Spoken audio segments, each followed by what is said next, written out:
Hi, this is Carla from Bound to Be Vintage, and today I wanted to show you a journal that I've made.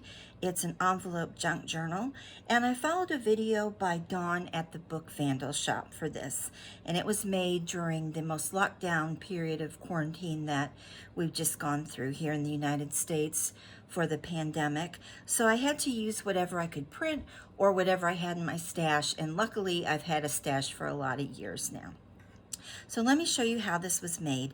It's 3 envelopes. The 2 larger ones tuck inside of each other to form the cover, and then there's a smaller flap on the inside that's a smaller envelope.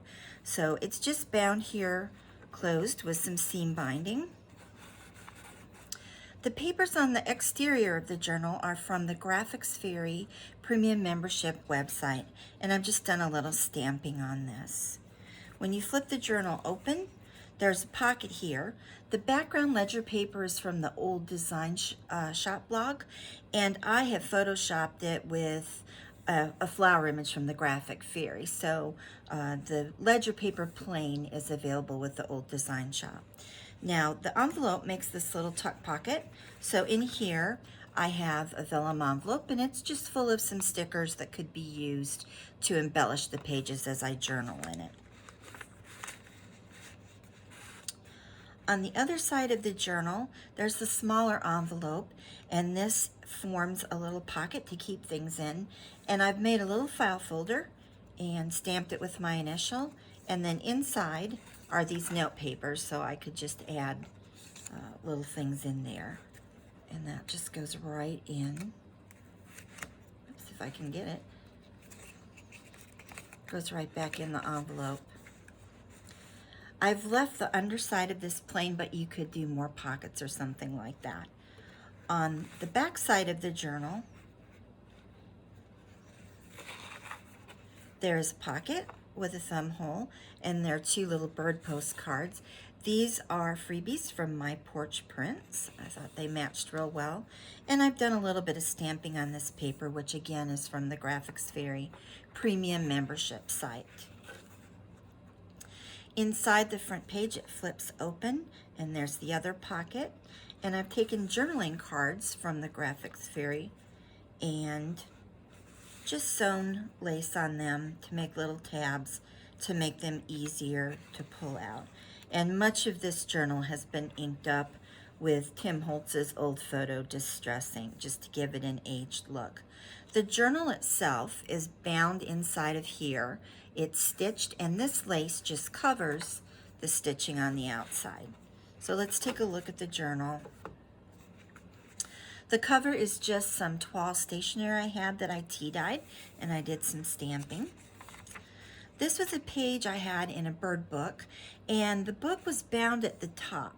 So to make sure I had a spread of birds, I took 2 pages and just put them together with some Tim Holtz washi tape. Just a little Denizen style label with a butterfly collage to it, some tea-dyed ledger paper.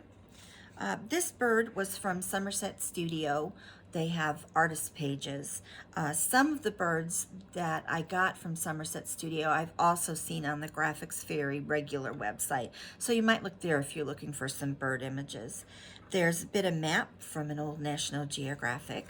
This paper was an experiment I did that I read about somewhere, where I spritzed lemon juice through some lace trim, which is right in here. You can see that design, and then it's baked in the oven. I had a vintage looking ephemera pack that's been around for years, so I just made a tuck spot with that. This page, the base of it, is from instructions for China painting, and I got a whole stack of those at a retirement home thrift store at one point in time, and I liked the blackberries, so I did some stamping and just added a couple of collaged butterflies. Here's just a pocket with a journaling card, again, Graphics Fairy, and the pen is stamped.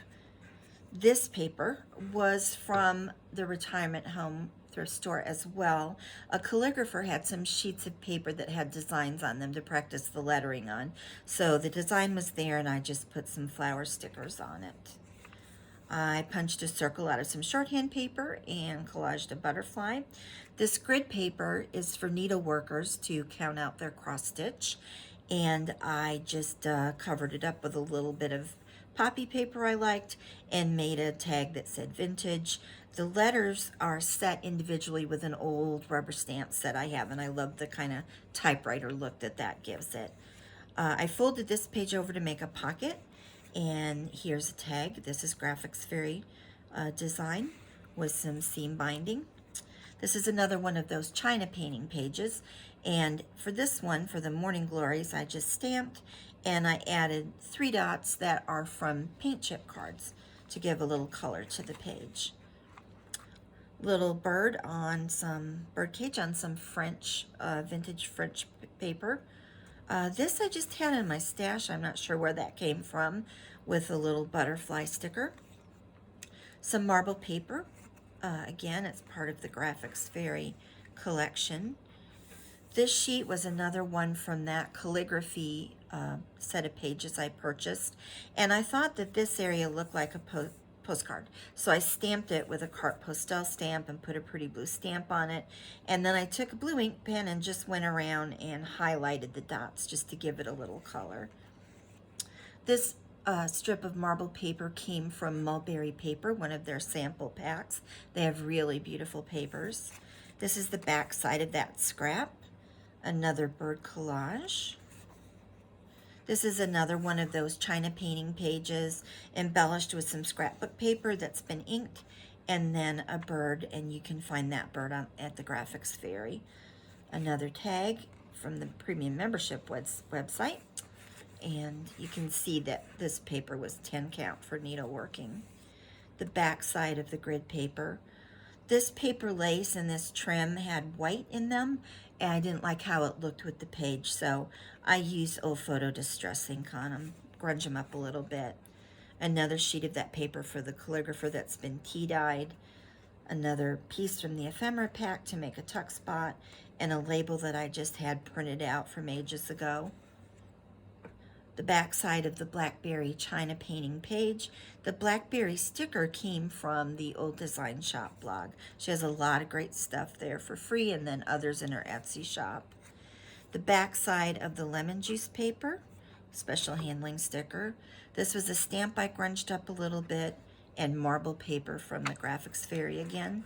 Back side of the ledger paper. These little labels, I really like them. They came from the World Label blog, and if you search for Denison Little Labels by Kathy Holden, you'll find these. They're ones that are printed with these designs they call printer cuts, blank ones, and then also ones with number. And I just think they're great. They really make nice page embellishments. Bird collage on an old book page. Again, the washi tape holds it to that bird page that's on the other side. And a label that was scrunched up. And that is the book. I hope you've enjoyed looking at it with me today, and I hope you have a good afternoon. Bye.